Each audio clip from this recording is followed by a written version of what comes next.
primero que todo, pues gracias. Otra vez estamos volviendo a nuestras sesiones de formación. Ya estamos en la séptima, octava. Realmente es la séptima, decíamos la octava porque hubo una anterior que no se llevó a cabo, pero es la séptima. En esta ocasión contando pues con la participación de Colombia como expositor, de Julián y de Xiomara, que ya le daré la palabra a Edgardo para que los presente. Simplemente recordarles a todos, pedirles el favor de que por el chat saluden diciendo por favor los nombres o cuántas personas están y quiénes. Esto es porque la idea es poder seguir llevando como pues no, una estadística, mejor dicho, y ver el progreso que ha tenido estas formaciones. Y segundo, pues recordarles que está siendo grabada la formación, como pueden ver en sus pantallas, la cual al finalizar la misma estará disponible en el centro de recursos que tenemos de ICG para que lo compartan con sus clientes y con sus personas. Estoy viendo que México está saludando, Uruguay está saludando, Salvador también, entonces bienvenidos. Por favor, si nos pueden decir ahí también quiénes, qué personas, se los agradecemos. ¿Qué de apellido? Las preguntas serán al final. Flores. Bueno, gracias, Santiago. Como siempre acostumbramos, ya saben que Santi es el que nos da el banderillazo de salida. Por ahí estoy oyendo algunos sonidos. Nada más recordarles o pedirles de favor que a todos los que se van adicionando tienen que tener en silencio su, ¿cómo se llama, Santi? Su micrófono, para evitar que el sonido interfiera y pueda perjudicar a los expositores. Sin embargo, si en un momento determinado ustedes creen prudente que en el camino necesitan hacer una consulta, pues perfectamente pueden habilitar el micrófono y pedir, dependiendo de la relevancia, aunque en la medida de lo posible, como bien lo comentó Santiago, preferiríamos que las preguntas se vayan anotando y que al final del evento podamos abrir el espacio para las preguntas y respuestas. La metodología es igual, ustedes pueden pedir la palabra, como manifestó Santiago, por ahí hay una opción para pedir la palabra, o simplemente pueden anotar en el chat la pregunta. Santiago siempre nos hace el favor de leerlas para que nuestros facilitadores puedan contestar. Debo de decir algo, pues con el honor que tengo de ejercer la presidencia de la firma internacional para este año, decirles que tengo una enorme satisfacción, que me siento altamente emocionado y satisfecho con el trabajo que se está haciendo a través de este medio, es decir, el implementar las capacitaciones de manera virtual. ¿Por qué nos emociona y nos satisface tanto? Bueno, gracias a ustedes, por lo que no puedo dejar de decir que mi gratitud se extiende a todos los lugares donde llegamos a través de esta señal, porque nos sentimos satisfechos de ver el crecimiento que hemos tenido. Al inicio de este año pensamos que simplemente se iba a tratar de un plan piloto, decidimos como junta directiva hacer un esfuerzo y probar cómo íbamos a involucrarnos, y con enorme satisfacción veo el nivel de crecimiento que hemos venido teniendo a lo largo de los meses. Estamos un poquito pasados de la cintura del año, pero eso implica que no tenemos ni 6 meses que hemos arrancado con este plan piloto, el cual se ha vuelto una realidad. Al día de hoy podemos decir que ICG ha implementado de manera permanente el plan de capacitación continua, no solo para los socios, sino que para lo más valioso que ICG tiene, que es su recurso humano.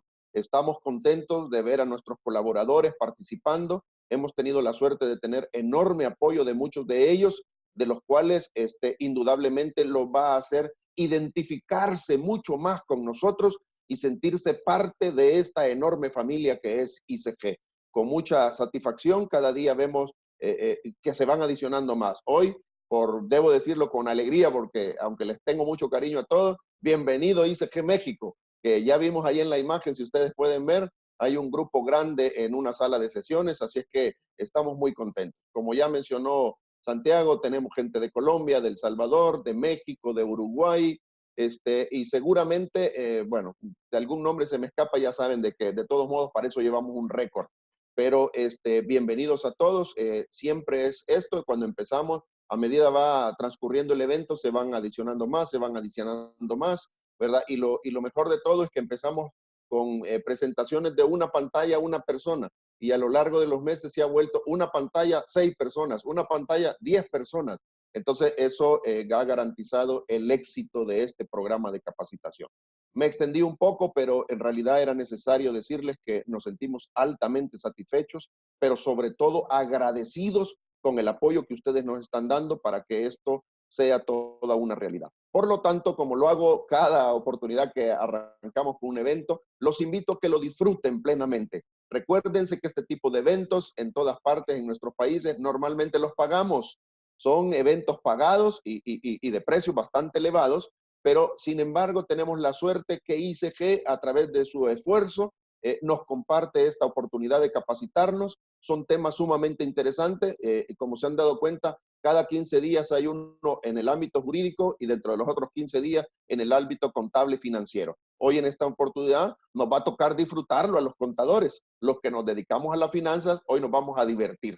Es un tema sensacional, es importante, como ya sabrán, son las normas internacionales de auditoría, prácticamente es nuestra Biblia, y nuestros colegas y amigos se van a referir específicamente a la NIA 300, 315 y 320. Esto es con la intención de hacer un pequeño resumen. Todos saben que las normas son inmensamente grandes, sin embargo, en la medida de lo posible, lo que nos quede pendiente o que nos llame la intención o el interés de conocer o de seguir profundizando, puede ser que sea un tema futuro en el que volvamos a invitar a nuestros amigos y colegas. Bueno, dicho eso, quiero presentarlos porque no les quiero robar más de su tiempo. En este caso, quienes nos harán el favor de apoyarnos como facilitadores, nuevamente está a cargo de ICG Colombia, en el área, en este caso, a cargo de la división contable. Nuestros colegas y expositores serán, en este caso, Edgar Julián Ríos Cruz, y si no mal recuerdo, ahí me perdona, Xiomara, si hago una mala pronunciación de tu apellido, pero entiendo que es Xiomara Certuche Duque. ¿Es correcto? Asiente al menos con la cabeza. Bueno, entonces ellos dos serán quienes nos van a apoyar. En este caso, quiero decirles que Julián es graduado de la Universidad del Valle en Cali como contador público, es especialista en normas internacionales, en normas internacionales de auditoría y de contabilidad. Su experiencia laboral y contable es específicamente en el área de las revisiones fiscales y de consultoría de NIF, ¿verdad? Él ha trabajado para firmas internacionales, entre ellos, obviamente, ICG, que es una de las firmas más importantes ahora en el mundo y que dentro de poco estaremos peleándole el primer lugar a las grandes firmas internacionales. Bueno, eso fue un chascarrillo, pero el que no tiene esperanza no tiene nada. Así es que trabaja para ICG, pero antes él ha trabajado, Julián, también con firmas como Ernst & Young. Así brevemente, para no quitar mucho tiempo, Xiomara también es, con su experiencia en el área de auditoría externa y la revisión fiscal, aunque también ha trabajado en áreas de auditoría interna, en contabilidad y también en recursos humanos. Xiomara está graduada de la Universidad San Buenaventura de Cali y ahí ha recibido diferentes diplomados, perdón, en revisión fiscal y de auditoría, diplomados de NIF, de impuestos e incluso en sistemas de administración de riesgos de lavado de activos y de financiamiento al terrorismo. Ha participado como ponente y también como asistente en diferentes seminarios, talleres en aspectos de información fiscal, actualización tributaria, información exógena, ¿verdad? Y toda su experiencia se ha basado desde sus inicios en la parte de la revisión fiscal, ¿verdad? En diferentes empresas. También, aparte, ella ha pertenecido a firmas internacionales ya reconocidas como Pricewaterhouse, pero en esta ocasión está en la mejor firma internacional del mundo, en ICG del Salvador. No quiero extenderme más, nada más conocerán que como siempre hemos hecho el esfuerzo, buscamos y seleccionamos que los facilitadores que nos apoyan tengan el mejor perfil posible, que tengan la pericia y el conocimiento pleno y suficiente del área que ellos van a desarrollar para que lo que ellos puedan compartir con nosotros sea de mucha utilidad. Nuevamente agradecerles a ambos por el apoyo. No tengo más que dejarlos con libertad. Como les dije, diviértanse, disfrútenlo, compártanos su conocimiento y a quienes nos hacen el favor de escucharnos, únicamente reiterarles, disfrutémoslos, que les aproveche. Adelante, Gracias. Amigos. Antes de dar la palabra, quiero unas personas que entraron nuevas hace poquito, entonces saludarlos, darles la bienvenida y pedirles que por favor todos en el chat escriban sus nombres y de qué país. Muchas gracias, ahora sí. Listo. Bueno, pues para nosotros también es un gusto acompañarlos hoy con esta pequeña capacitación. Esperamos sea de su agrado y que cualquier duda podamos irla solucionando con satisfacción. Vamos entonces a empezar un poquito con el tema. Ahí en la presentación ven dos aspectos, uno que son las NAGAs, particularmente estas normas son aplicables al ejercicio de la revisoría fiscal de la auditoría en sí para Colombia, pero pues quisimos traerlo para que más o menos también conozcan un poco de este aspecto y luego entraremos por supuesto a las normas internacionales de auditoría en las que, para las que hoy estamos preparados. Entonces, empezamos. Bueno, entonces tenemos un concepto de normas de auditoría generalmente aceptadas, que son pues básicamente los objetivos y en el modo de ejecución y calidad de un examen de estados financieros. Esto es un tema muy normativo que, como les decía al inicio, nos rige para Colombia y está amparado en una ley que es un poco antigua, la ley 43 del 90, donde se crean estas normas y básicamente pretenden clasificarlas en tres grupos que son de nuestro ejercicio: las normas personales, las normas relativas a la ejecución del trabajo, normas relativas a la preparación del informe de auditoría, pero pues igual, aunque son muy locales y es una ley colombiana, también son del ejercicio de las normas internacionales porque casi todos son los mismos objetivos. Dale, Julio. Bueno, buenos días. Pues entrando ahora sí un poco en el tema, antes de empezar con las normas que vamos a tocar, que es la 300, 315 y la 320, quisimos traer aquí como a modo de resumen todo lo que es el compendio, pues digámoslo así, de las normas que hay internacionales de auditoría, que en este caso estaríamos hablando pues de la NIA 200, de la NIA 300 a la 400, que en esta nos vamos a enfocar en tres: NIA 500, la 600, la NIA 700 y la NIA 800. Cada una de ellas tiene una subdivisión, como pueden ver en este momento, que es para cada uno de los ámbitos de la auditoría en cualquiera de sus etapas o en cualquiera de sus fases, como las podamos conocer en cualquiera de los países. Es un tema de resumen y pues como decía Santiago al inicio, pues la presentación está siendo grabada y pues más adelante podrán tenerla como para consulta adicional. En el caso de la NIA 200 están estas 8 normas que son de esta parte.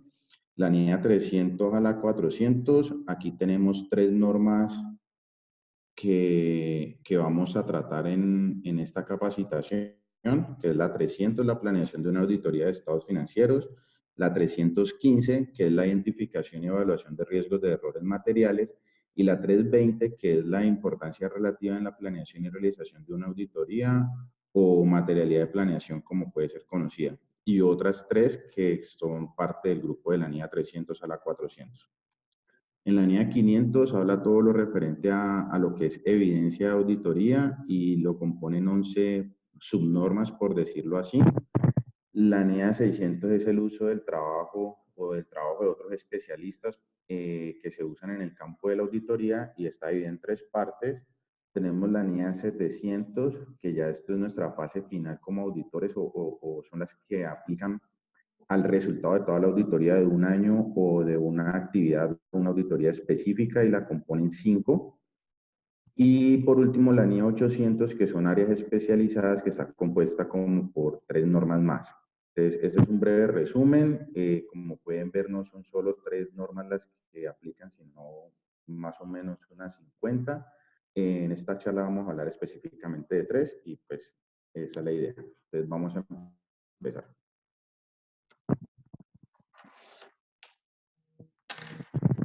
Listo. Bueno, después de ver esos importantes grupos que menciona Julián, vamos entonces a entrarnos a la NIA 300, que es la planeación de la auditoría de estados financieros. Les voy a leer textualmente y vamos a irlo explicando un poco con propias palabras, ¿listo?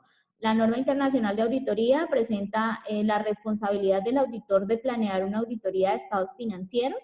La planeación involucra establecer la estrategia general y desarrollar el plan de trabajo para la auditoría, lo que le permite al auditor organizar y administrar de manera apropiada el trabajo de auditoría, garantizando un trabajo eficiente y efectivo. De la misma manera le permite seleccionar un equipo de trabajo competente y con las capacidades necesarias para desarrollar el trabajo.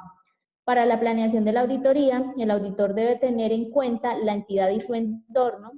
Esta planeación le permite obtener un entendimiento del marco de referencia legal y determinar procedimientos de evaluación del riesgo, aspectos importantes para el desarrollo de la auditoría, teniendo en cuenta que la planeación es un proceso continuo e interactivo.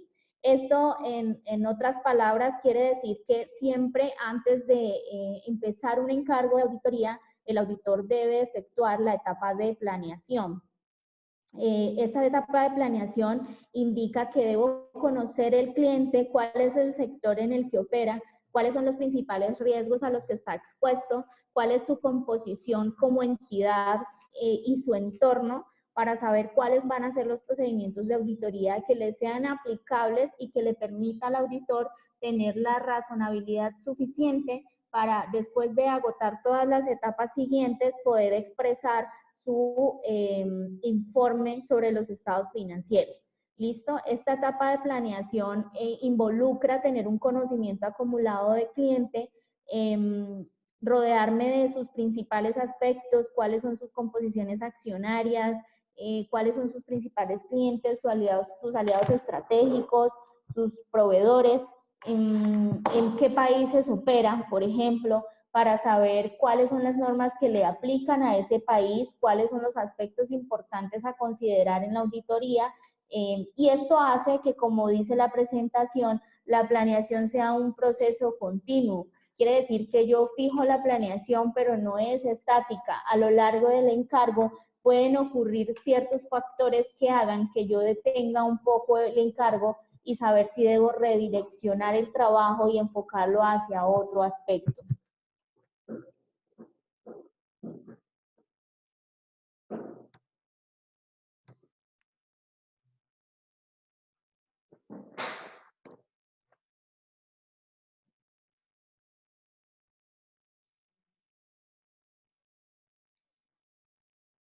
Bueno, hay unos pasos importantes a considerar en la etapa de planeación de la auditoría de estados financieros. Establecer el plan de auditoría, es decir, qué es lo que voy a llevar a cabo, qué es lo que pretendo durante el encargo. Cambios a decisiones de planeación durante el curso de la auditoría, lo que les exponía ahorita. Si yo evidencio como auditor que hay algún cambio importante en la entidad que me lleve a replantear el plan de auditoría, debo hacer un stand-by, un alto en el camino y tomar las decisiones referentes a esa nueva planeación. En dirección, supervisión y revisión, esto quiere decir que como auditores todo el trabajo que desarrollamos a lo largo del año en un cliente debe ser debidamente direccionado, supervisado y revisado para asegurarnos que cumpla con todos los estándares tanto de normas internacionales de información financiera como de normas internacionales de auditoría. El tema de la documentación, que es sumamente importante, si vieron en los grupos que mostraba Juliana ahorita, hay unas normas específicas que nos hablan de la evidencia de auditoría, y esa evidencia de auditoría nos indica cuáles son los pasos mínimos que debo tener en cuenta para que el trabajo quede debidamente soportado y documentado. Recordemos que como auditores en algún momento podemos ser requeridos por alguna entidad de control de nuestros clientes, y esto hace que la documentación cobre mayor importancia. Comunicaciones con los encargos del gobierno corporativo y con la administración. Esto es importantísimo. En la etapa de planeación se establecen aspectos de comunicación constante con nuestro cliente, de cara a conocer directamente de la organización y de la administración de la entidad, cuáles son los aspectos importantes que rigen como tal la entidad y que nos pueden dar pautas para lo que va a ser el desarrollo de la auditoría. Normalmente en esta etapa de entendimiento y de planeación, todo se diligencia en los formatos que tenga cada firma. Y nosotros particularmente manejamos algunos documentos que nos permiten consignar todo el conocimiento del cliente, y este conocimiento pues es nutrido con toda la información que recolectamos con la administración de la entidad. Otro paso a considerar adicional para el trabajo es, antes de iniciar con el encargo, el auditor debería verificar y evaluar el cumplimiento de los requisitos éticos, incluyendo la independencia, y es muy importante también saber que, aunque aquí vamos a tocar, o estamos tocando 3 normas importantes, son muchísimas y se relacionan todas. Aquí, por ejemplo, en el aspecto de independencia que debo considerar al inicio del encargo, nos refiere a la norma 220 para los lineamientos adicionales. ¿Qué quiere decir esto? Que antes de iniciar con un encargo de auditoría, y uno de los puntos previos a la planeación es concluir que todo el equipo de trabajo tenga un grado de independencia deseable, es decir, que no tenga ningún conflicto con la entidad donde va a ejercer la auditoría. El propósito de desempeñar estas actividades preliminares del trabajo es ayudar a asegurar que el auditor ha considerado cualquier evento o circunstancia que pueda afectar de manera adversa la capacidad del auditor de planear y desempeñar el trabajo de auditoría para reducir el riesgo a un nivel aceptablemente bajo. Es lo que les cuento. Antes de empezar con un encargo, debo saber si por afinidades familiares no tengo ningún conflicto de independencia, por ejemplo, que me lleve a que deba ser reemplazado o no pueda ser asignado al encargo, porque obviamente cuando esté haciendo todos los procedimientos de auditoría, pues debo tener suficiente criterio independiente para poder expresar todo lo que deba expresar sobre las cifras y sobre el entorno de la organización como tal. Comunicarse con el auditor precedente cuando ha habido cambio de auditores en cumplimiento con los requisitos éticos relevantes. Esto es bien importante. Cuando entramos a una organización como auditores nuevos, es bastante importante hacer acercamientos con los auditores anteriores de cara a tener un acercamiento con lo que ha sido el trabajo de la entidad, y si hay algunos riesgos y algunos aspectos importantes que también nos puedan ayudar a direccionar nuestro trabajo o que debamos considerar. Esto de alguna manera es también muchísimo trabajo entre colegas, porque dependiendo de cuáles son las causas de salida de los auditores anteriores, también podríamos evaluar si incluso podamos tener un riesgo para ejercer como tal el encargo. 10 aspectos claves en la planeación de auditoría. Antes de iniciar nuestro proceso de auditoría, debemos tener claros nuestros objetivos, que estén alineados de acuerdo con el modelo COSO dentro de las siguientes categorías. Operacionales, utilización eficaz y eficiente de los recursos de una organización, por ejemplo, rendimiento, rentabilidad, salvaguarda de activos. Información financiera, preparación y publicación de los estados financieros fiables, cumplimiento de leyes y normas aplicables. 2. La auditoría se debe realizar por personal que tenga un entrenamiento técnico adecuado y experiencia en auditoría. Es recomendable trabajar con un equipo multidisciplinario de acuerdo con las necesidades del cliente, el tipo de auditoría y, en lo posible, con experiencia en la industria. Por ejemplo, contadores, abogados, ingenieros de sistemas, ingenieros industriales, especialistas en impuestos, especialistas en temas de la industria, etc. Esto es bien importante. Para ejercer cualquier encargo de auditoría, pues debemos tener unas competencias técnicas mínimas. Por ejemplo, pues en Colombia, ser auditor significa ser contador, conocer de la técnica contable en materia de normas internacionales de contabilidad y, por supuesto, normas internacionales de auditoría. No podemos estar en un encargo si no tenemos las competencias adecuadas, porque seguramente no vamos a poderlo llevar a satisfacción. Y asimismo también rodearnos de otros especialistas. Abogados nos apoyan muchísimo en el trabajo de auditoría, por cuanto entran a la parte legal y partes de aspectos importantes de cumplimientos normativos. El tema tributario es bastante importante. Así es que un especialista de impuestos siempre será un gran aliado en la auditoría. Recordemos que aunque nosotros en primera instancia como auditores velamos por la razonabilidad de las cifras financieras, también los impuestos son bastante importantes dependiendo de cada país, la normatividad de cada país, porque son aspectos de cumplimiento que al final en nuestro informe de auditoría también expresamos como satisfactorios o no. 3. En la planeación de la auditoría es vital lograr un entendimiento integral del negocio, del ambiente de la industria y externo que facilite la identificación de riesgos. El número de riesgos significativos identificados es directamente proporcional al grado de entendimiento del negocio, su ambiente externo y a la industria. A mayor entendimiento, mayor es la probabilidad de identificar riesgos significativos. Los riesgos significativos son aquellos con una alta probabilidad de ocurrencia y un impacto significativo en los estados financieros. ¿Esto qué quiere decir? Lo que hemos venido conversando desde el inicio. Si yo conozco bien el cliente, si conozco bien la industria en la que opera, si conozco sus factores internos y externos, y si conozco los riesgos a los que está expuesto el cliente, voy a poder efectuar una mejor planeación de la auditoría. ¿Qué quiere decir esto? Que voy a encaminar las pruebas necesarias y suficientes para que al final yo pueda entender y pueda tener mayor grado de razonabilidad sobre las cifras de los estados financieros. Es por eso que resume indicando que a mayor grado de entendimiento, pues la probabilidad de identificar los riesgos importantes pues va a ser mayor. ¿Listo? Ya vamos a ver ahorita, Julián nos va a explicar un poco el tema de riesgos, que es sumamente importante en la auditoría. 4. En la planeación de la auditoría, nuestros esfuerzos deben ir encaminados principalmente a identificar riesgos significativos del negocio y sus implicaciones en los estados financieros, provisiones en los estados financieros y o revelaciones.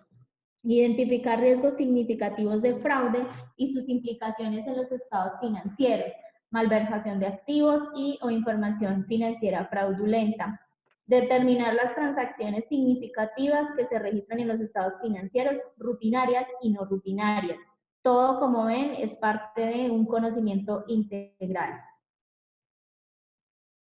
5. Definir la materialidad de planeación. Ahora vamos a ver a detalle qué significa el término de materialidad, cómo la establezco y para qué me va a servir. La materialidad de planeación le permite al auditor enfocarse en los aspectos relevantes de los estados financieros. ¿Qué quiere decir esto? Que como auditores tenemos unos niveles de tolerancia y esos niveles de tolerancia nos los establece una buena materialidad y es la que nos va a indicar en dónde debemos centrar y concentrar nuestros esfuerzos y en qué otros rubros de los estados financieros quizás no necesitemos tener tanta intervención.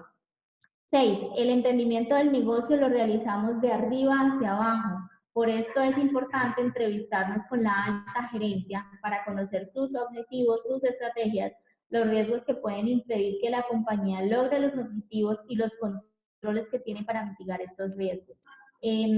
Ahorita que veíamos una de las primeras diapositivas, indicaba que uno de los pasos claves es el gobierno corporativo y la administración. Ellos son quienes nos direccionan cuál es el norte de la organización, cuáles son sus falencias, cuáles son los objetivos y cuáles son las estrategias para llegar a cumplir estos objetivos. 7. En la planeación de auditoría, el auditor debe complementar su trabajo mediante la realización de procedimientos analíticos preliminares que incluyan el análisis de indicadores tanto financieros como no financieros y de rendimiento. Bueno, toda la auditoría es integral, de tal suerte que también debo conocer cuáles son los indicadores, cómo están los indicadores financieros de la organización, de cara a saber cuál es su estabilidad a lo largo del tiempo o por lo menos en el año donde estamos haciendo la auditoría. Básicamente lo que se acostumbra es conocer los indicadores financieros principales de la organización, capital de trabajo, rotación de los inventarios si es una compañía que esté en la industria de producción, rotación de cartera, temas de endeudamiento, por supuesto, porque todo esto me puede llevar a que conozca si la organización es sólida financieramente hablando o si puedo tener de pronto un riesgo de negocio en marcha por indicadores financieros negativos.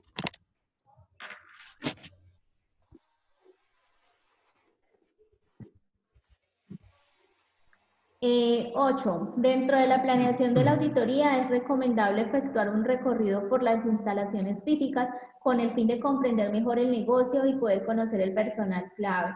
Es bastante importante que dentro del conocimiento yo haga este recorrido, valide cómo son las instalaciones físicas del cliente y pues obviamente esto también me suministra conocimiento en la etapa planeación. El 9, es importante documentarnos lo mejor posible mediante información financiera interna y externa. Información interna, estatutos, manuales de procedimientos, políticas, actas de asambleas, contratos, por ejemplo, correspondencia con abogados, certificados de cámaras de comercio o de constitución de la compañía, intranet de la compañía, que es donde normalmente podemos encontrar toda la información clave de conocimiento, página web de la entidad, allí también podemos encontrar información importante como misión, visión, objetivos de la organización. Información externa, revistas y diarios, portales de búsqueda en la web, bases de datos, cámaras de comercio o en cada uno de los países, pues la entidad que ejerza la actividad de registro y constitución. Y 10, al final de la planeación de la auditoría debemos validar el entendimiento del negocio, los riesgos identificados y los hallazgos con la gerencia del cliente. Importantísimo esta parte porque la auditoría es de comunicación constante, es de conversarlo con la alta gerencia, es de estar en sintonía todo el tiempo para que nos comuniquemos todos los aspectos de relevancia, en este caso de riesgos importantes que hayamos identificado y que la gerencia, por supuesto, debe conocer y debe exponer cuáles son sus planes de acción para mitigar estos riesgos. Bueno, los dejo con la NIA 315. Julián les va a hablar un poco de la planeación de la auditoría.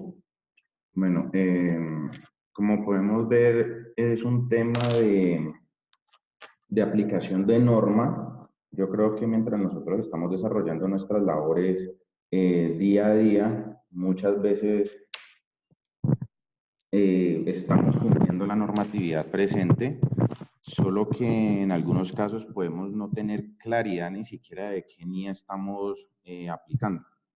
Como lo explicó Xiomara en la 300, prácticamente es la puerta de entrada hacia nuestro trabajo, hacia nuestro trabajo de campo, y el resultado final es una opinión sobre los estados financieros, si son o no son razonables y si cumplen pues con toda la normatividad vigente que aplique para cada uno de los países donde estemos haciendo la operación.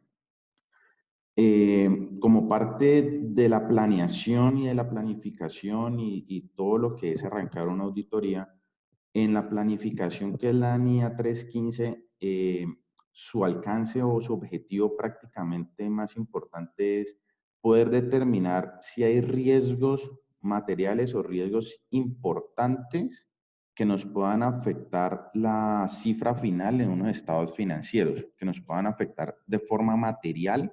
Y cuando yo digo material, por eso lo importante de esta charla es la 320, porque con la 320 vamos a poder definir el tema o el uso de la palabra material o inmaterial en una auditoría.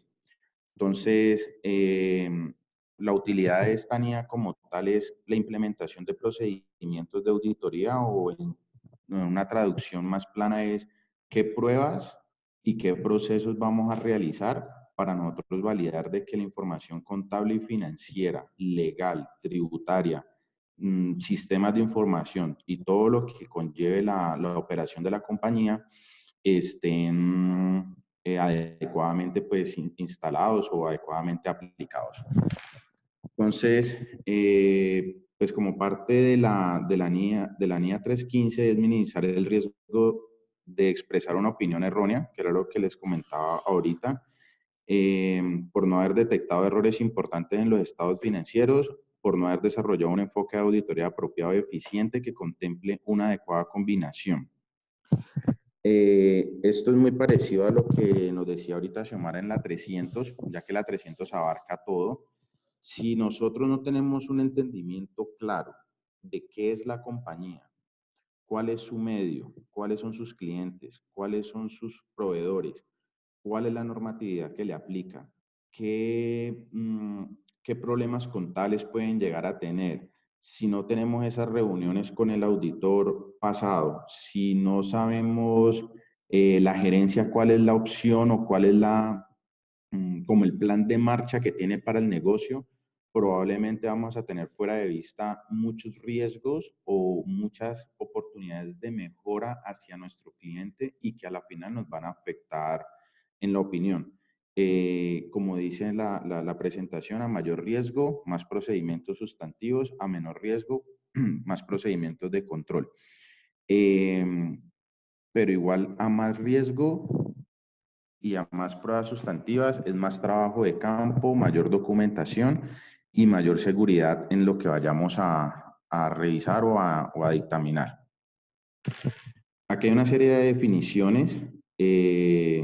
Pues está el riesgo de negocio, que es un riesgo derivado de condiciones, hechos, circunstancias, acciones u omisiones significativos que podrían afectar negativamente la capacidad de la entidad. Si esto lo amarro a la NIA 300 que nos estaba diciendo ahora Xiomara, estamos hablando de un tema de negocio en marcha. Si no conocemos o no validamos los temas de los indicadores, que normalmente lo hacemos en planeación, no sabemos si hay un problema en continuidad de negocio para esa compañía. Procedimientos de valoración de riesgo, son nuestros procedimientos de auditoría con base a la información que tenemos del cliente, con el cual identificamos y valoramos los riesgos o las incorrecciones inmateriales en los estados financieros. Tenemos riesgos significativos. Estos riesgos significativos van muy de la mano con la materialidad o con la NIA 320.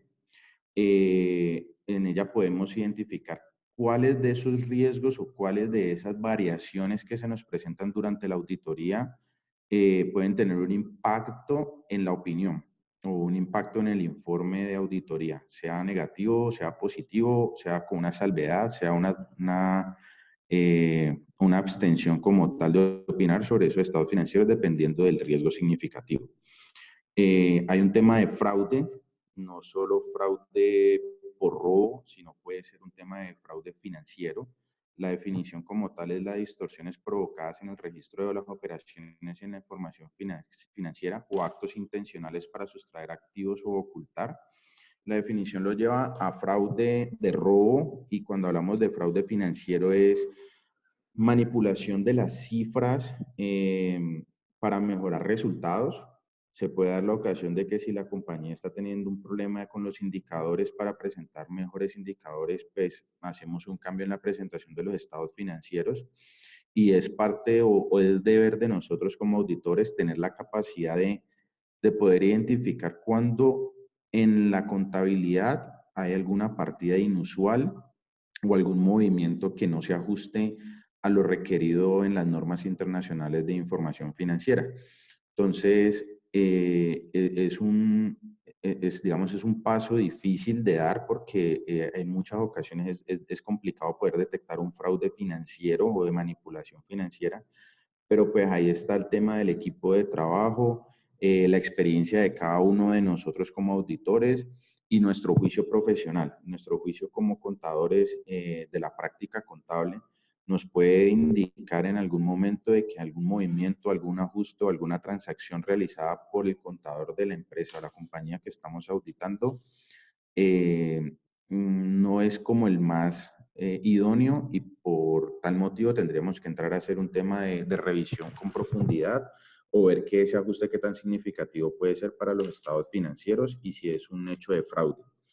Error, el error es pues no es intencional en los estados financieros. El error se puede confundir con el fraude, solo que el fraude es tener la posibilidad y la intención de hacerlo y el error es un error humano por digitación. Igual también es deber de nosotros como tal y con la experiencia poder identificarlo y saberlo separar. ¿Cómo podemos separar un fraude de un error? Basándonos en los controles de la compañía, basándonos en el entendimiento que tengamos de ella. Entonces, de esa forma podemos decir si el registro mal contabilizado, por decirlo así, corresponde a un fraude o un error humano. pero solo de esa forma, y eso lo sacamos con la parte de la NIA 300, que es la planeación, y pues con la planificación de la auditoría. Procedimientos para nosotros poder valorar riesgos. Ahí la norma contempla indagación. La indagación, como lo decíamos en la NIA 300, es usted poder tener entrevistas no solo con la gerencia, sino con personas claves de la compañía, no sé, directores financieros, directores comerciales, si tiene un departamento de auditoría interna o de control interno, poder hablar con ellos y poder entender y qué funciones hacen y qué pruebas ellos desarrollan. Es poder sentarnos con cada una de las personas que sí son como claves en los procesos de la compañía para poder entender e identificar si hay algún tema de riesgo que nos pueda afectar en nuestra ejecución de auditoría como auditores externos, como auditores internos. Están los procedimientos analíticos, que nuestros procedimientos analíticos desde el punto de auditoría son las pruebas sustantivas, son el desarrollo de la validación de los saldos. Como lo decía Xiomara ahora, nosotros en el estado financiero, con base en la NIA 320, tenemos partidas claves o partidas significativas que debemos validar sí o sí, y una forma de hacerlo es con los procedimientos analíticos, y es revisar temas de conciliaciones, mirar el recálculo de la depreciación, hacer el análisis del deterioro de cartera, hacer temas de inventarios, BPN, deterioro de inventario, si las obligaciones financieras están o no medidas como debe ser, tema de inversiones, cumplimiento de NIF. Entonces, esa sería la parte de nuestros procedimientos analíticos con los cuales podríamos identificar y mitigar los riesgos que se nos presenten. Está otro de los procedimientos, es observación e inspección.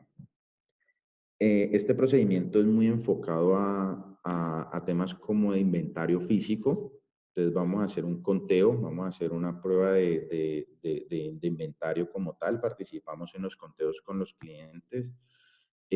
También un tema de pronto de validación de propiedad, planta y equipo. Hay veces rubros en las compañías en que el rubro de propiedad, planta y equipo es bastante significativo, o hay unas adiciones muy significativas en las cuales es necesario ir a garantizar la existencia de ellas, y para eso se usa el procedimiento de inspección. Es ir a corroborar de que lo que está registrado contablemente como un activo fijo o como un bien tangible, sí sean las características que nos lo están reconociendo contablemente.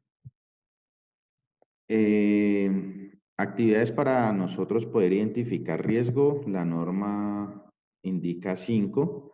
Entre ellas está aplicación del juicio profesional, estructura de control interno, evaluar susceptibilidad de distorsión por error o fraude en la información financiera, evaluar las medidas de controles y diseñar procedimientos que pongan a prueba esas medidas. Estas son 5, pero nosotros podemos revisar muchas más o tener muchas más a mano. Apoyo con equipo de trabajo, entendimiento del negocio. Si hablamos de estructura de control interno y medidas de control, esto va cuando nosotros como auditores, que nos lo pide la norma, tenemos que hacer un entendimiento o un levantamiento de un proceso o de los procesos claves de la compañía, no sé, ventas, cuentas por cobrar, recaudo, ventas, cartera, inventario, no sé, cualquier proceso clave, nómina. En ella lo que tenemos que hacer nosotros como parte del entendimiento y la planeación de la auditoría es identificar la empresa cómo mitiga riesgos ella como tal en sus procedimientos internos. Nosotros a su vez tenemos que entrar a hacer un tema de validación de que esos controles que ellos tienen identificados y operando sí estén funcionando de la mejor manera, y tenemos que hacer pruebas, procedimientos sustantivos donde tenemos que hacer una validación ya de una muestra más amplia de ese tema.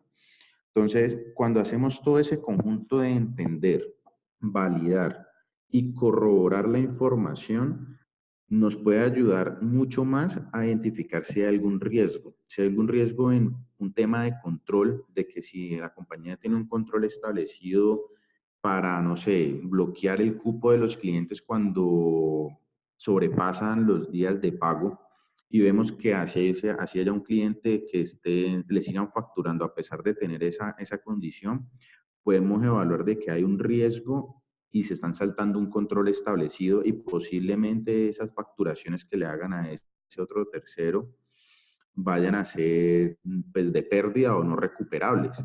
Entonces, haciendo todo este tipo de pruebas, es donde nosotros identificamos si realmente la compañía tiene un control interno lo suficientemente grande para garantizar de una manera razonable la mitigación de riesgos inherentes al negocio y a la operación. Los objetivos de una auditoría planeada es satisfacer los objetivos globales y determinar la forma de alcanzarlos de manera eficiente. Aquí en los objetivos de auditoría es más enfocado al tema de yo cómo voy a atacar los posibles riesgos, cómo voy a, como auditor, darle alcance a la prueba, cómo voy a documentarla y a la final cómo voy a garantizar de que lo que estoy auditando como tal sí tenga lógica y sentido y esté cumpliendo el objetivo de la prueba. No es que voy a hacer una prueba de conciliaciones bancarias, pero a la final ni siquiera reviso los extractos de la cuenta.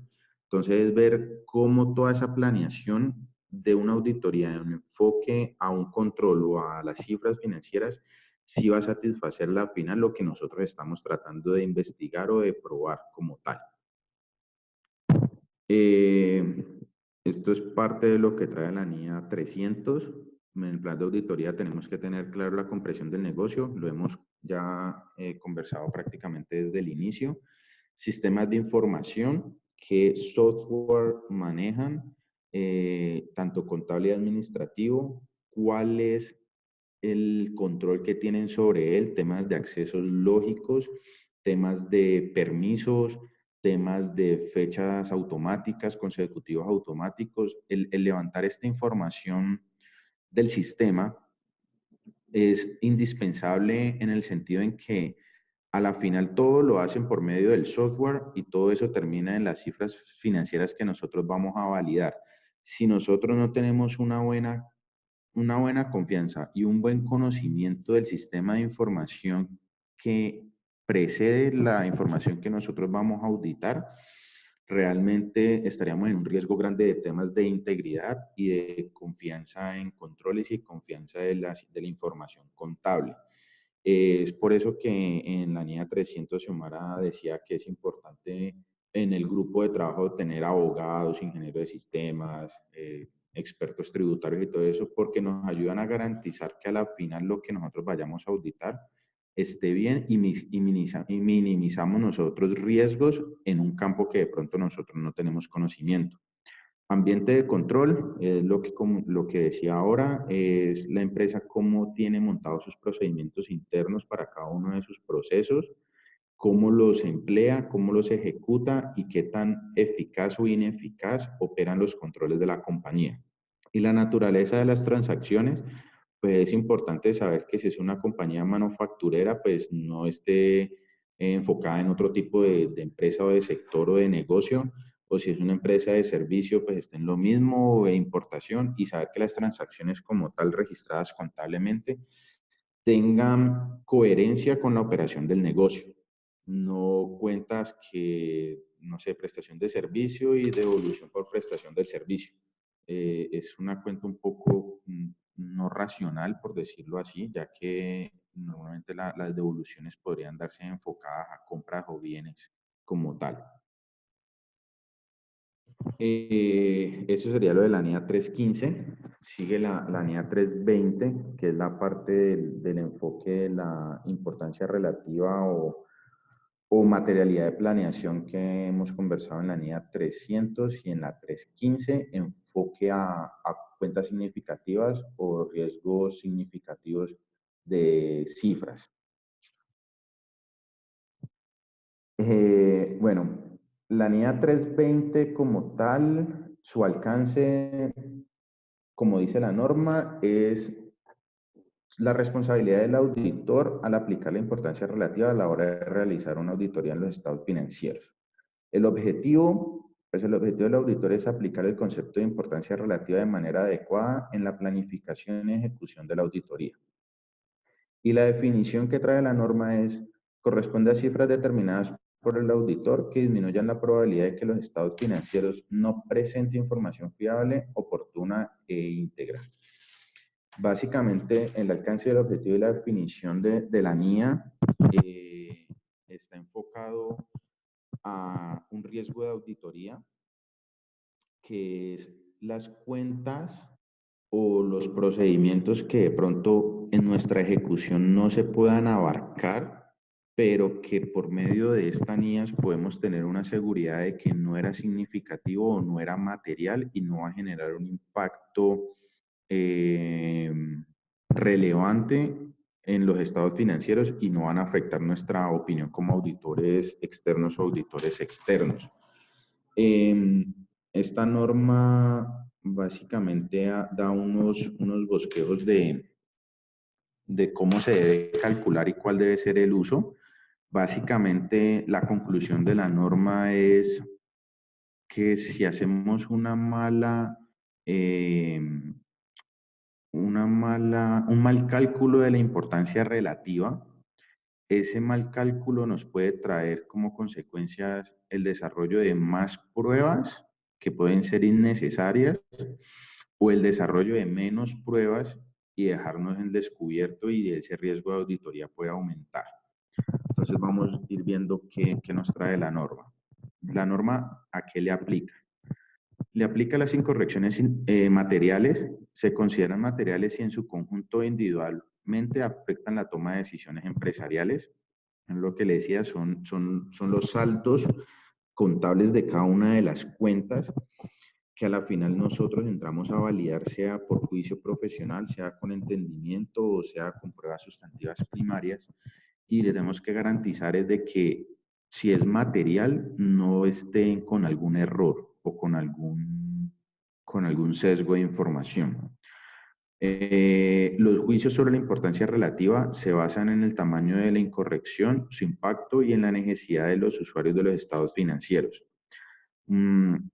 Adelantándome un poco a lo que es la NIA, ella trae unos parámetros básicos de medición o de cálculo, y cuando aquí hablan de los usuarios de la información es importante tener presente a la administración de la compañía, a los accionistas o los miembros de junta, no sé. ¿Qué es lo que buscan con la compañía? ¿Cuál es el motor o la función en sí de tener esa empresa funcionando? Muchas veces es lucro, que solo sea una utilidad.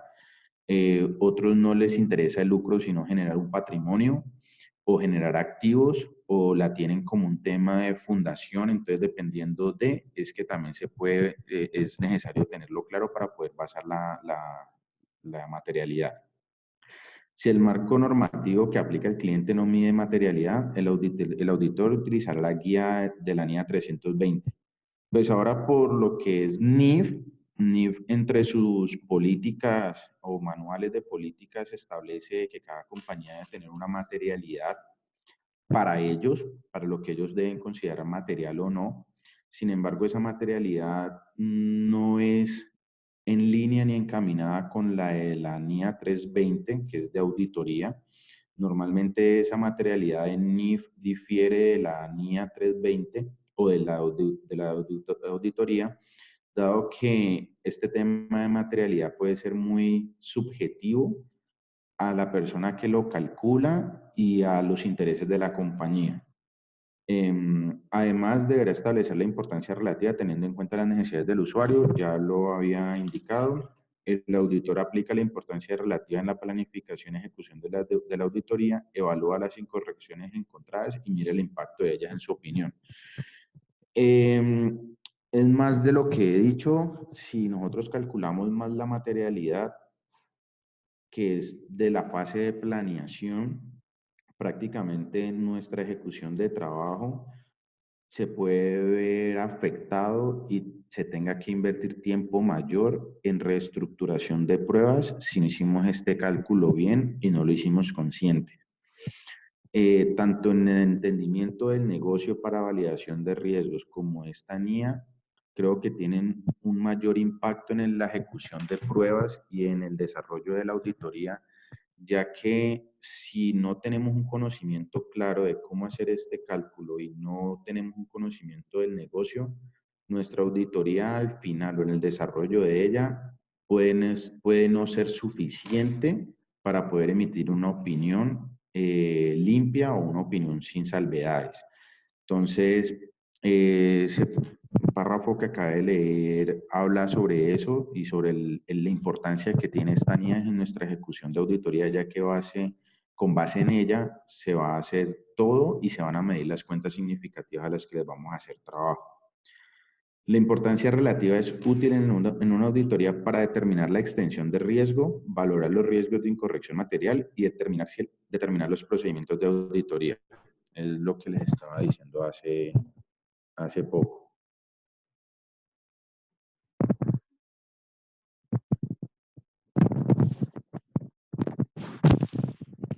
Bueno, para determinar la importancia relativa, como lo mencionaba Julián, la NIA establece unas guías básicamente en los parámetros que se deben fijar la importancia. Estos parámetros son las bases como tal. Sin embargo, la NIA no especifica sobre cada una de esas bases qué porcentajes aplicar. Normalmente estos porcentajes que aplicamos son definidos por metodología de cada firma de auditoría. Es un aspecto de metodología de firma como tal. La norma lo que define es que la materialidad puede estar fijada desde utilidades antes de impuestos en compañías con condiciones normales de generación de utilidades.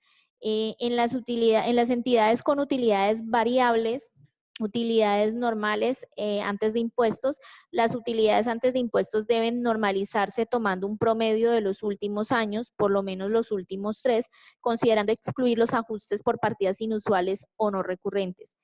Las entidades que reportan pérdidas, utilidades normales antes de impuestos, una consideración importante en este caso es la composición real de las pérdidas. Si las pérdidas son atribuibles a elementos no recurrentes o inusuales, así como la pérdida por deterioro, estas partidas deben ser excluidas para la normalización de las utilidades. Cuando se obtienen pérdidas de operación y se espera que continúen por un periodo prolongado, por ejemplo, el inicio de las operaciones, la disminución de operaciones de la industria, hay que considerar usar una base enfocada en los ingresos totales, activos totales o en el patrimonio. ¿Qué quiere decir esto? Que cuando las compañías están teniendo pérdidas, si son pérdidas recurrentes, no va a ser, obviamente no voy a tener utilidades y me voy a salir de una de las bases establecidas por la NIA. ¿Qué me sugiere la norma? Listo, entonces no son utilidades porque estás generando pérdidas, entonces ve a las bases más estables que se puedan considerar. Por ejemplo, los ingresos, los activos totales o el patrimonio. Normalmente en este tipo de situaciones suelen considerarse los activos o el patrimonio, dado que los ingresos tienen una relación más directa con lo que va a ser el resultado final del ejercicio. Después de que el auditor selecciona la base adecuada, debe determinar un porcentaje de medida razonable para aplicarlo a este. Diversos libros de auditoría proporcionan ejemplos de porcentajes de medición comúnmente usados en la práctica, y la siguiente tabla pues son los rangos que por lo general se utilizan para establecer esta base de esta importancia relativa. Entonces, como les decía, cuando tengo utilidades antes de impuestos, la norma me da un lineamiento de un rango entre el 5% y el 10%. ¿De qué va a depender el rango que uses? Si puede ser el 6, puede ser el 7 o el 5 o el 10. Va a depender del conocimiento del cliente, del nivel de controles que tenga nuestro cliente y la confianza que nosotros tengamos en toda la operación de la entidad. Esta es una base que se fija muy a criterio y a juicio profesional del auditor. Por eso cuando veíamos la etapa de planeación, cobra tanta importancia el conocimiento, porque de cara a ese conocimiento acumulado puedo tener el rango mejor establecido. Entonces, para los ingresos operacionales, si decido irme por esta base, el rango sería entre el 0,5 y el 1%. Si me voy por el margen bruto, estaría entre el 1 y el 2. Si me voy por el patrimonio, estaría entre el 1 y el 5. Y si me voy por los activos, estaría entre el 0,25 o el 0,5. Como les decía, esto es un criterio de firma, es establecer la metodología de la firma como tal para evaluar la importancia relativa. Es importante tener en cuenta que a menor materialidad, mayor van a ser los alcances de auditoría, pues todos los rubros de los estados financieros en su mayoría van a ser importantes y seguramente van a requerir más procedimientos de auditoría. Si la base de importancia relativa es mayor, pues va a ser al contrario. Bueno, importancia relativa al nivel o niveles de clases particulares de transacciones, saldos o revelaciones. Si en circunstancias específicas de una entidad existe una o más clases particulares de transacciones, saldos o revelaciones, acerca de las cuales los errores por montos inferiores a la materialidad para los estados financieros en su conjunto pudiera esperarse influyan sobre las decisiones económicas tomadas por los usuarios con base en los estados financieros, el auditor determinará el nivel o niveles de materialidad a ser aplicadas a aquellas clases de transacciones o revelaciones. ¿Esto qué quiere decir? Que la importancia relativa es el parámetro máximo donde voy a tener un nivel de tolerancia a las desviaciones que se puedan presentar en los estados financieros. Sin embargo, pueden existir otros que no encajen dentro de esa importancia relativa, para lo cual yo debo evaluar otro nivel de tolerancia. Normalmente se trabajan con 3 niveles de errores, por ejemplo, y está la importancia relativa o la importancia de la materialidad de planeación, que es la que defino a niveles generales en los estados financieros, pero para este tipo de errores mínimos o más abajo, puedo definir otros niveles de materialidad. Los factores que pueden indicar la existencia de una o más clases de transacciones particulares, saldos o revelaciones son los siguientes. Si existen leyes, las regulaciones o el marco conceptual de información financiera aplicable afectan las expectativas del usuario respecto a la valuación o revelación de ciertas partidas, por ejemplo, las transacciones con partes relacionadas, la compensación de los gerentes o de las personas a cargo del gobierno corporativo, la información clave a revelar en relación con la industria en la que opera la entidad, por ejemplo, costos de investigación y desarrollo para una compañía farmacéutica. Si la atención se centra en un aspecto en particular de los negocios de la entidad que se revele por separado en los estados financieros, por ejemplo, un negocio recién adquirido. Revisión conforme avance la auditoría. Es importante tener en cuenta que la importancia relativa o materialidad la fijo al inicio del encargo, porque es el que me va a dar el norte de cuáles son los rubros que debo evaluar en los estados financieros. Es importante también tener en cuenta que a lo largo de la auditoría debo estar monitoreando la materialidad. ¿Por qué? Porque las cifras varían, los ajustes cambian, las situaciones de la organización pueden cambiar en el transcurso del encargo, y esto hace que sea necesario o que la materialidad se aumente o que la materialidad se disminuya, y por qué no, que las bases deban cambiar.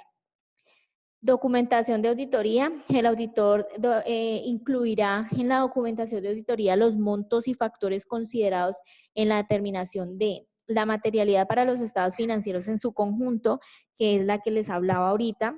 Si es aplicable el nivel o los niveles de materialidad para clases particulares de transacciones, saldos o revelaciones. Esto es importante también porque yo tengo la materialidad general, pero también tengo el nivel de tolerancia a clases particulares de transacciones, y también debe quedar documentado cuáles fueron las bases que se usaron. Normalmente estos otros niveles de tolerancia salen de la importancia relativa.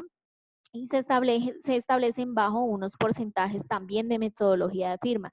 ¿Qué quiere decir esto? Que si la importancia relativa la fijé por la base de activos, por ejemplo, y le apliqué uno de los porcentajes, el siguiente nivel de tolerancia se va a desplegar a partir de esa materialidad general y va a ser un porcentaje establecido sobre ella. Entonces podría decir que la importancia relativa es 100 pesos y la importancia o el nivel de errores materiales particulares puede ser un porcentaje sobre esos 100 pesos, 50, 60, va a depender del juicio y de metodología de firma. Materialidad de ejecución y las modificaciones conforme avance la auditoría. Todo esto debe quedar perfectamente documentado, es por eso que desde que se fija la materialidad se debe indicar en la documentación cuáles fueron los factores que nos llevaron a que esa fuera la materialidad establecida, si se dieron modificaciones, por qué se generaron las modificaciones y cuáles son los nuevos porcentajes establecidos. El impacto en la mala determinación, en la medida que el auditor determine una materialidad de los estados financieros tomados en su conjunto demasiado baja, también resultará una materialidad de ejecución baja y como consecuencia habrán excesos de documentación de auditoría o también pueden ser ineficacias en el trabajo. ¿Qué quiere decir esto? Que si yo determino una materialidad baja y reviso, obviamente me va a dar mayor cubrimiento en la auditoría, quizás no sea necesario, porque quizás lo que yo necesite en el encargo es en concentrarme en las partidas importantes del negocio. Ejemplo, si es una compañía manufacturera de producción, pues sabremos que sus rubros más importantes van a ser los inventarios, la cartera, el ciclo de ventas, por ejemplo, y si la materialidad está fijada demasiado baja, puede ser que yo me concentre en partidas que simplemente no agregan valor al desarrollo de la entidad. Determinar la materialidad de los estados financieros tomados en su conjunto demasiado elevada resultará en una materialidad de ejecución demasiado alta y la probabilidad de no tener suficiente evidencia apropiada del auditor. Esta es a la inversa. Si yo elijo una materialidad demasiado alta, puede ser que esté descuidando rubros importantes de la organización que no superaron esta materialidad, pero donde pueda tener las principales falencias y desviaciones en razonabilidad de cifras o en controles internos de la entidad. Bueno, básicamente este es el contenido que teníamos para presentarles el día de hoy.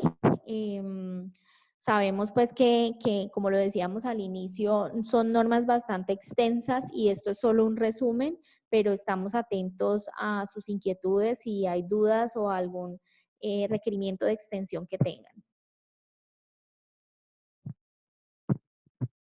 Muchas gracias, Julián y Xiomara, por su participación. Excelente ponencia. Obviamente, como bien dicen ustedes, es un tema sumamente amplio. Me parece excelente el resumen, es decir, nos hemos enfocado únicamente en tres partes fundamentales y han sido muy explícitos. Pero abrimos entonces el micrófono, el chat para los mensajes. Hay oportunidad, colegas, amigos, para que puedan hacer sus consultas. Si tienen a bien que podamos ampliar algún tema, hay que decirlo, pues entiendo yo que la mayoría, por lo que he estado viendo, la mayoría son ya expertos, son conocedores del tema. Sin embargo, pues es bueno. Aquí yo quisiera que entiendan que no necesariamente, si no tienen una consulta, a lo mejor un comentario, algo que puedan adicionar, algo que podamos compartir, algo que podamos ampliar, está abierto para que puedan hacernos consultas. De todos modos, también estoy consciente de que muchos de los que veo son de plano especialistas, o sea, son hasta casi peritos en esta materia. Así es que, ¿ibas a decir algo, Santiago?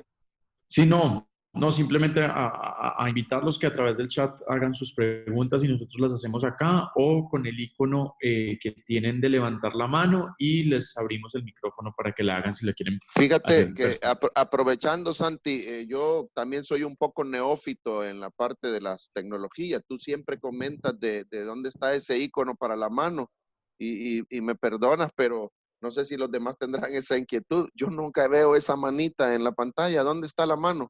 A ver, explícanos, tal vez la hayan, no sé si los demás lo hayan. Y si no, porque ya a través del WhatsApp a mí me están diciendo la gente que si pueden hacer preguntas. Entonces, si están escuchando, por favor, hagan preguntas, de eso queremos. O sea, no me pregunten a mí si pueden hacer, pregunten todo lo que quieran Claro a los que sí. expositores. ¿Dónde está la manita, Santiago? De, de hecho, ya hay una pregunta.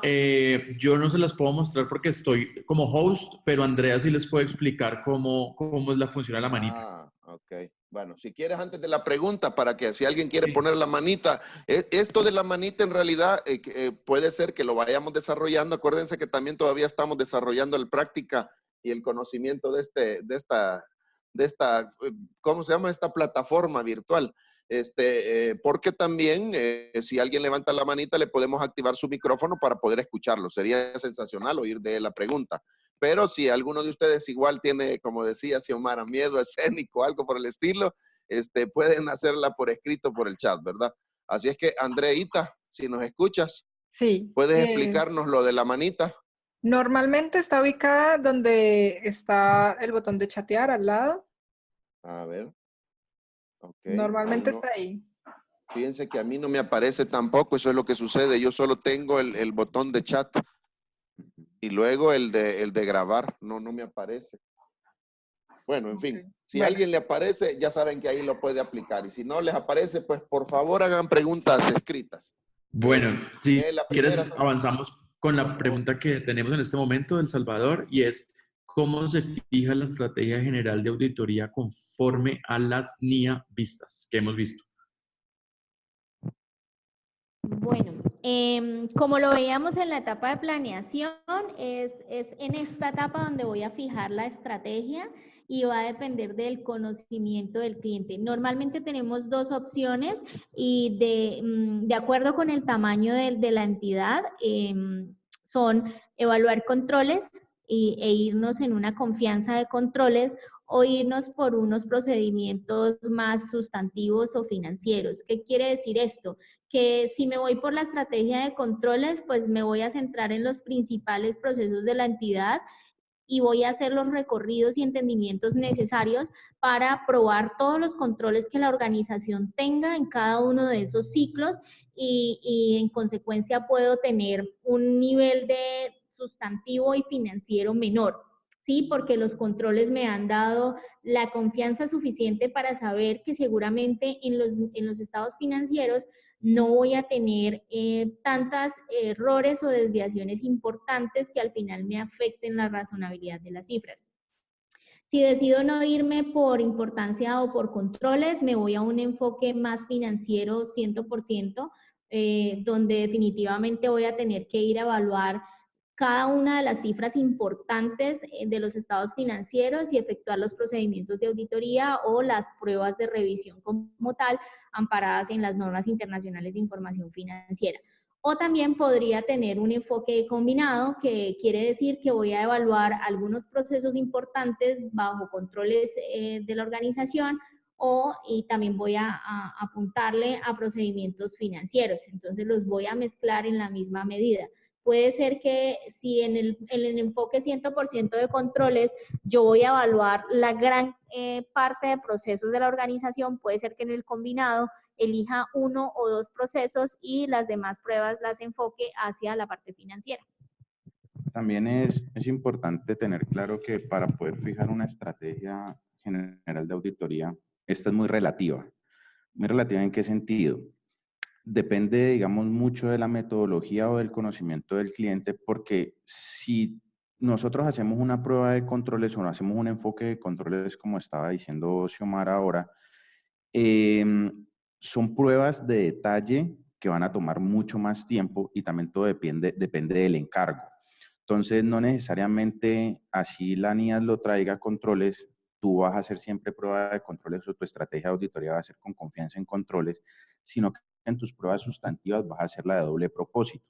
Pero como les decía, es relativo y también dependiendo de la metodología y de lo que uno, o del tiempo, horas vendidas, por decirlo de alguna manera, al cliente como tal, porque son procedimientos que realmente son muy enfocados a empresas de pronto demasiado grandes. Si es una empresa de un sector que es muy relativamente pequeño y es un sector pequeño, probablemente con unas pruebas sustantivas tú lo puedas sacar con una doble propósito, pero es un trabajo que se tiene que desarrollar con el equipo de trabajo y en procedimiento firma como tal. Excelente. Muchas Veo gracias. que están un poco tímidos hoy. No. Otras veces no nos queda corto el tiempo para las preguntas, pero siendo un tema tan amplio y tan bonito, los veo tímidos. Tanto que si me lo permite, me voy a tomar el riesgo de hacer una propuesta a la gente de ICG El Salvador. Por cada pregunta que hagan, me voy a arriesgar a darles libre el domingo. Mira, hay una. De una contestaron. Ya voy a tener que cumplir. Bueno, a quien acaba de preguntar, que no sé quién es, tiene permiso el domingo libre. O mejor dicho, tiene libre el domingo. Es Pregunta, broma. ¿qué Adelante. podemos tomar en cuenta para considerar el nivel de tolerancia? Bueno, para medir el nivel de tolerancia, primero es tener en cuenta los resultados de la compañía, el comportamiento habitual de ella, tanto en su utilidad, en sus ingresos, sus activos y su patrimonio. El propósito de tener en cuenta ese análisis siquiera de unos 4 o 5 años hacia atrás es poder determinar cuál es la base más confiable y más estable con el paso del tiempo, y así tú poder decir, me voy con, o hago tal, o decido tal. Ya en tema de porcentajes, para sacar una materialidad de planeación inicial o los otros factores que comunicaba ahorita Xiomara, es difícil decirte qué porcentajes de pronto tomar sobre la base que tomes, ya que puede ser relativo dependiendo de los procedimientos o la metodología de la firma o de la empresa. Pero básicamente lo que puedes hacer es un análisis de años atrás para poder determinar cuál es la mejor base a aplicar. Igual la norma, nosotros resumimos 4. Tú puedes hacer un efecto en temas de si lo quieres ver por pasivos, dependiendo de la empresa. Eso depende mucho del sector y del conocimiento que tú tengas. Entonces, es una empresa que no tiene activos, sino obligaciones o muchos proveedores, no sé. Lo puedes medir dependiendo también del conocimiento de eso, cuál puede ser la mejor base y no solo las 4 que nosotros hablamos en la NIA 320. De acuerdo. Bueno, quisiera yo quizás en alguna medida, tal vez no, bueno, quizás sí pregunta. En realidad, un tema que a mí siempre me ha llamado la atención y obviamente, o que por lo menos cada vez que tengo la oportunidad de hablar igual que ustedes de este tema, me he tomado siempre un poquito para hacer énfasis en ello, por la relevancia que al menos a mi juicio tiene en los diferentes tipos de auditorías, y conociendo el currículum de ustedes y viendo que el enfoque, por lo que veo en su currículum, el enfoque más de ustedes es tributario, es fiscal. Bueno, debo decirles algo que ya me simpatizan porque esa es mi pasión. Los impuestos es mi locura. Yo soy loco impuestos. Es mi verdadera pasión. Respecto a esto, me gustaría nada más que ustedes, con su conocimiento, pericia y todo, nos compartieran, nos explicaran un poquito acerca de la materialidad, pero en el sentido tributario. Es decir, entiendo yo, o tengo al menos una idea, o a mi juicio, la materialidad, que es un tema tan importante dentro de la planeación de la auditoría, para mí hay un enfoque distinto entre una auditoría, por así decirlo, entre las más comunes, hablemos de una auditoría de estados financieros y una auditoría tributaria. Para mí el juicio en cuanto a la materialidad debe ser diferente, es decir, no puede basarse bajo la misma óptica, ni tiene el mismo enfoque que nos da directamente la parte de las NIAs. Así es que me gustaría que en sus palabras, en su juicio, expliquen cuál es la diferencia que ustedes ven o el riesgo que consideran o cómo consideran de qué debe de enfocarse la materialidad cuando se trata de impuestos. Y de ser posible, si pueden hacer un ejemplo. Claro, es totalmente cierto lo que manifiestas. En impuestos, por ejemplo, yo no puedo hablar de materialidades, porque resulta que en los impuestos existen lo que son sanciones por errores en una presentación de algún impuesto. Entonces, por esa razón no me permite hablar de materialidad. ¿Qué quiere decir esto? Que en impuestos yo no puedo decir es que el impuesto a las ventas era de 100, pero yo declaré 80, entonces como la materialidad estaba en 90, no importa porque no me la superó. No, en impuestos yo no hablo de materialidades porque el régimen tributario establece, como lo mencionaba, las sanciones cuando tengo esos errores o esas desviaciones en la presentación de los impuestos. Ahí definitivamente nos alejamos muchísimo de la materialidad, casi que puede decirse no hay materialidad para la parte impositiva. Es decir, que si son 100 lo que debo declarar y pagar, pues exactamente son 100, no hay otra opción. Ahí no aplico el término de importancia relativa. El término de importancia relativa a materialidad va a las cifras financieras de cara a establecer como auditor qué puedo tolerar y qué no, para poder al final en mi informe de auditoría expresar si las cifras son o no son razonables. Excelente, es correcto. Santiago, ahí hay otra pregunta. Algo que les quiero compartir es que cuando hablamos, en Colombia hablamos de la figura de revisoría fiscal y somos el único país que tiene esta figura porque nuestra contabilidad es muy tributaria, a veces es más tributaria que en sí financiera y contable. Es por eso que el ejercicio de la revisoría fiscal se encamina en los dos sentidos, pero la ley como tal me ampara y en primera instancia como auditor velo por la razonabilidad de los estados financieros. La parte impositiva no, porque de hecho son especialidades totalmente distintas y es por eso que yo en la parte impositiva me apoyo de especialistas tributarios. A nivel general, no hablamos de revisoría fiscal, sino de auditores externos o auditores independientes, y estos solamente están encaminados a los estados financieros. Okay. Perfecto. Gracias. Tenemos otra que es, si el auditor desea medir un costo-beneficio de la auditoría, hablando de pruebas de controles, ¿cuál es el mejor método de prueba estadístico? Bueno, pues cuando hablamos de controles, no sé si la respuesta que vaya a dar esté alineada a la pregunta. Me confunde un poco el tema del costo-beneficio, pero si nosotros hablamos de controles o pruebas de controles como tal, la norma nos ampara en que para pruebas de controles tiene que ser un muestreo aleatorio. ¿Por qué aleatorio? Porque es que yo no voy a medir cantidades o cuantías, sino que lo que yo voy a validar es de que efectivamente los controles implementados, identificados y que vamos a probar en cualquier documento o en cualquier transacción sin importar el valor, cumpla con los controles. Por eso para controles el método más que todo es aleatorio y salen partidas desde 1 peso a millones de pesos, pero la idea es validar de que el control establecido sí se cumpla. Entonces, por eso es aleatorio y no sé si hiciera la respuesta a la pregunta realmente. No, pero estás bien, Julián. Si me permite nada más, a ver si también percibo. La verdad que es un poquito confuso, pero empiezo con la pregunta, dice, medir un costo-beneficio de la auditoría. O sea, está pensando, quien preguntó está pensando en, bueno, Francisco, para ser específico, en el costo-beneficio, es decir, ¿qué procedimientos para que también no desgastarme yo en la auditoría, no profundizar tanto? Algo que me lleve a maximizar el recurso y poder hacer pruebas que me dejen satisfechos. Mejor método de pruebas estadístico, y estamos hablando aquí de aspectos de, no sé si en cuestión de porcentajes de alcance o algo por el estilo.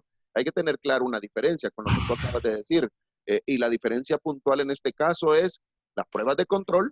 Estamos hablando del control interno. Aquí nos referimos específicamente a pruebas de control, de lo cual ustedes también, como la norma lo dice, también lo recalcaron.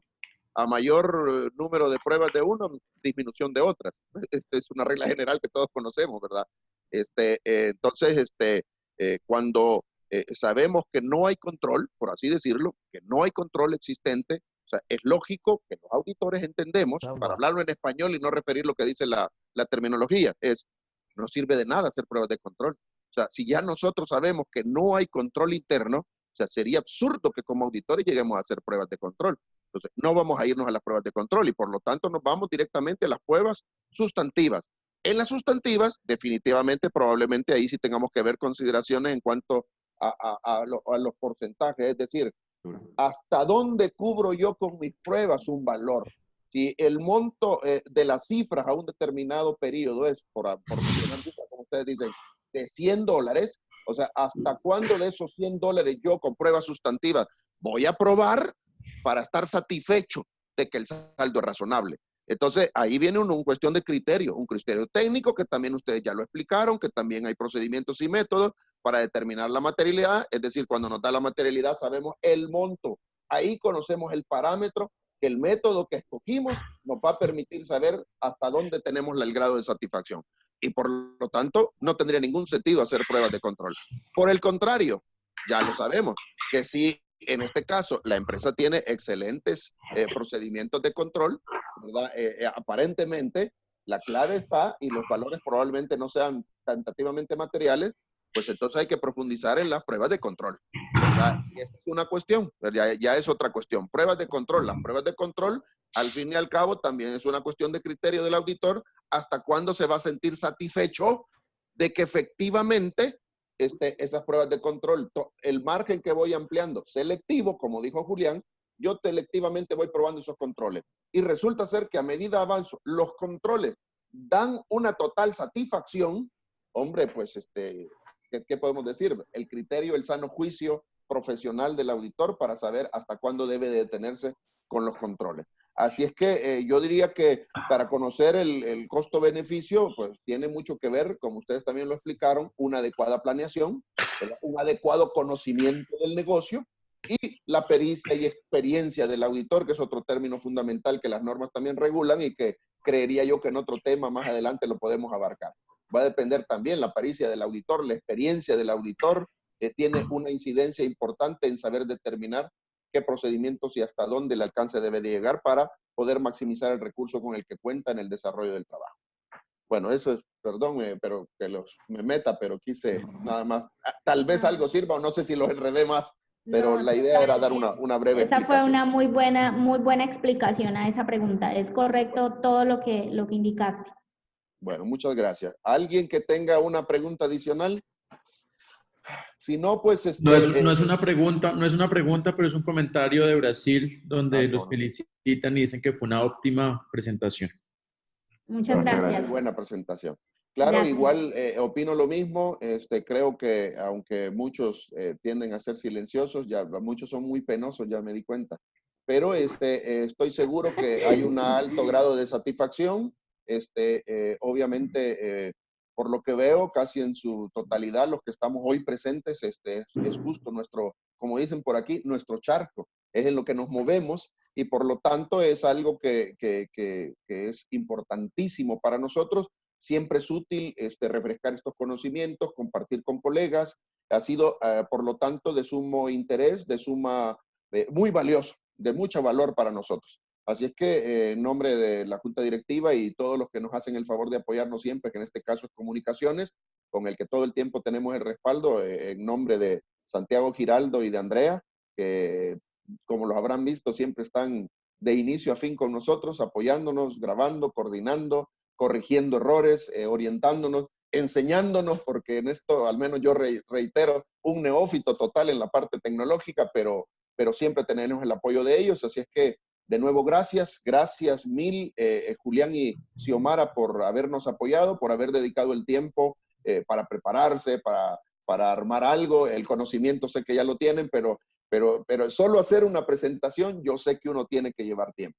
Espero que lo hayan disfrutado como nosotros, espero que todos los que nos escuchan lo hayan disfrutado, y desde aquí un caluroso saludo a todos los países que han tenido la gentileza de acompañarnos. Ha sido un honor contar con ustedes. De verdad, está Uruguay, solo por mencionar nombres de países, porque no podría mencionar los nombres de todos los asistentes, pero tenemos de Centroamérica, El Salvador, tenemos a Perú, tenemos a México.